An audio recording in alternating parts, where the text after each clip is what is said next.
Absolutely love being able to empower people to be creative. And Resolve is one of the coolest tools available to be able to be creative with digital media. You ready to go? Let's do it. So what do we need to get started here? The first thing that you'll need is a good system.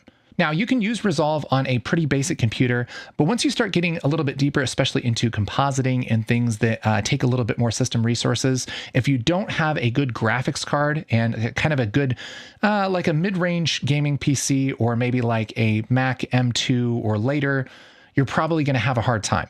Resolve is really resource hungry, so I want to make sure that if you're following along, you're doing that on a good system, or else it's not going to be very much fun. So that's number one. You got to have a good system, okay?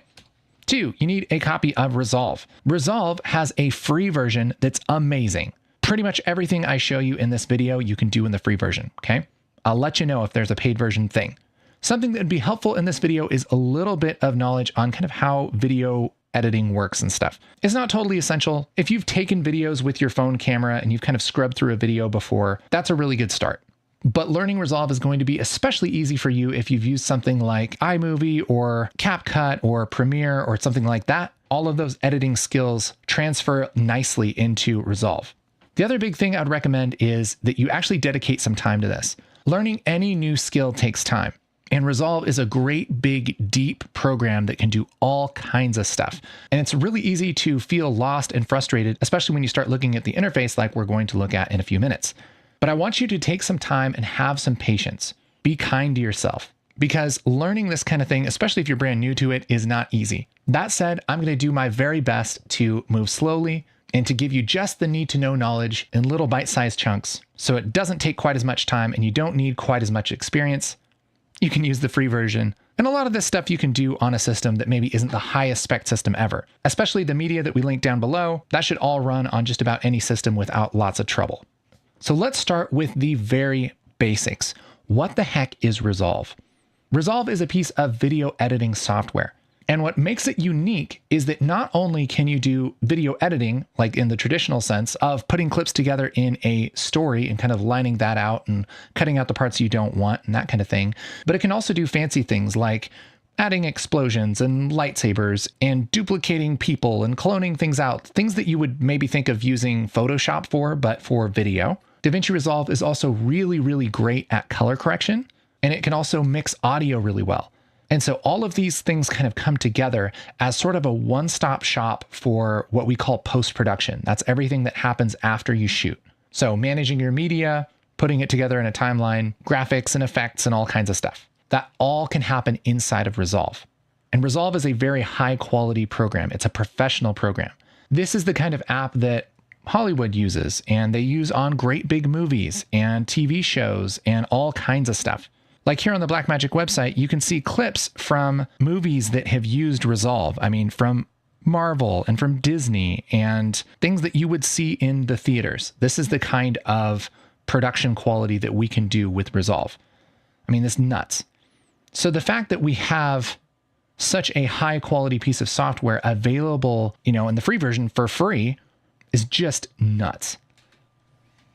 And the thing that's really cool about Resolve is it's really like several programs all in one. And they split these different programs up into pages. And so here we can see the kind of different pages in Resolve, and they each have a different job. So there's the cut page and the edit page, which is focused on putting your clips together in a story, on a storyline. We have the color page, which is all about color. We have the fusion page, which does the effects and graphics and things like that. We have the Fairlight page, which is all about audio mixing. And so this is the kind of thing that you would traditionally need to use several different apps for, but it's all built inside of Resolve.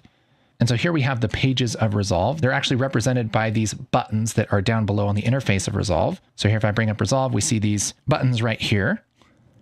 And this is how you switch in between those different apps to do the different parts of your video editing. And there is a lot to go over for every page here. I mean, every page is its own huge monster. And we're going to go over the basics of each of them so that you aren't lost. And you'll be able to use each page, at least in its basic form, by the end of this video. Resolve has a bunch of different effects, and I mean, things that you would think about like Instagram filters. It has stuff like that. It has blurs and film looks and different filters to stylize your video. It has a whole bunch of AI stuff built in. A lot of that is only available in the paid version, but I'll show you a couple really interesting, unique things as we go along. It works with other plugins and all kinds of third-party tools and stuff. There's even specialized hardware that it works with. They have these unique editing keyboards, as well as color grading panels, which are really fun. And I mean, you can just go crazy. You can get this huge mixing board for Fairlight. Look at this, that's nuts. Or you can just use the free version on your laptop.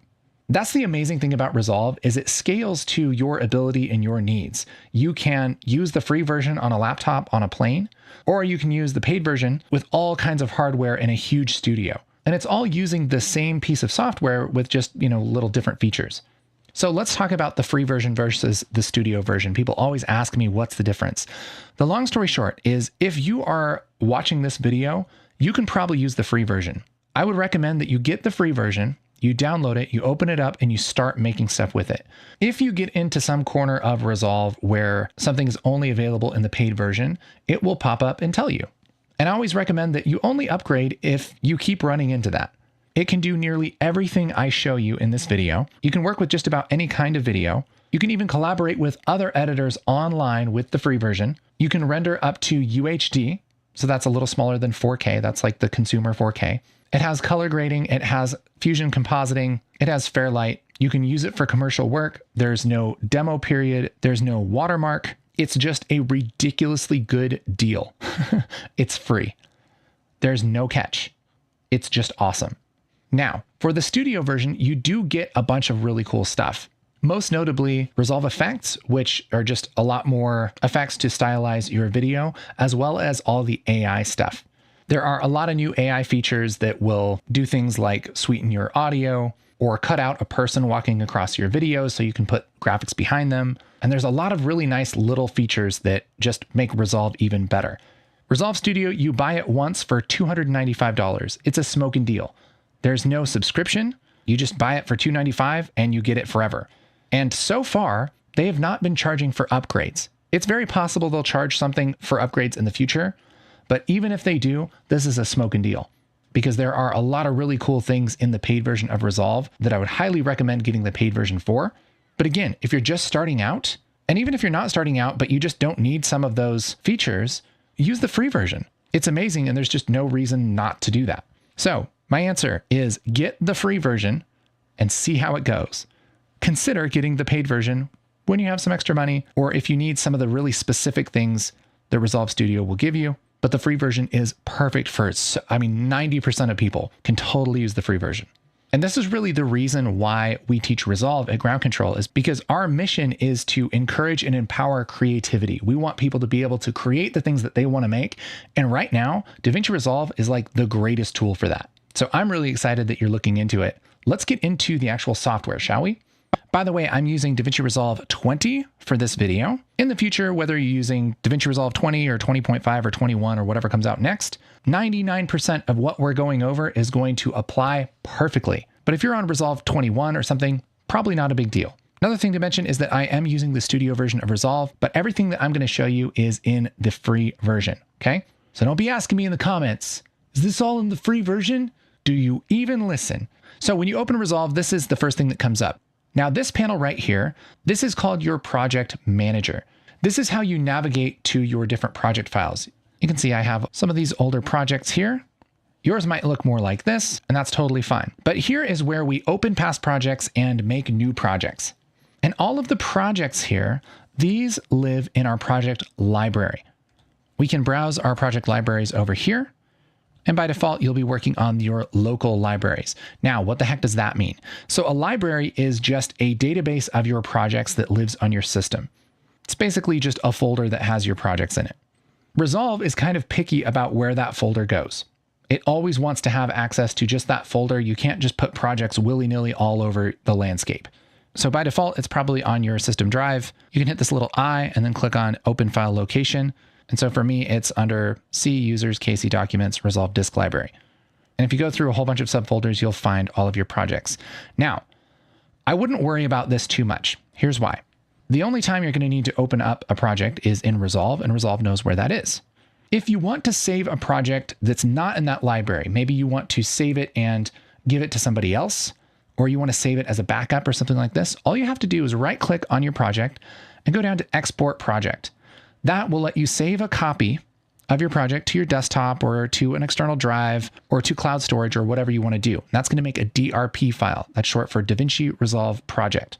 This is a great way to do things, but just know by default, all of your projects live in your library, which is a folder that Resolve knows about on your system. You can have multiple libraries and multiple folders. We'll get into that some other time. Now, you also have network libraries and cloud libraries. A network library is for a studio that has kind of a server and all of that stuff. You probably don't need to worry about that. Cloud libraries are shared projects. These are projects that you can actually share with other editors that have access to your cloud account. And so just like we have this folder on our local library on our system, we can have a folder that lives on the Blackmagic website, basically, that you can all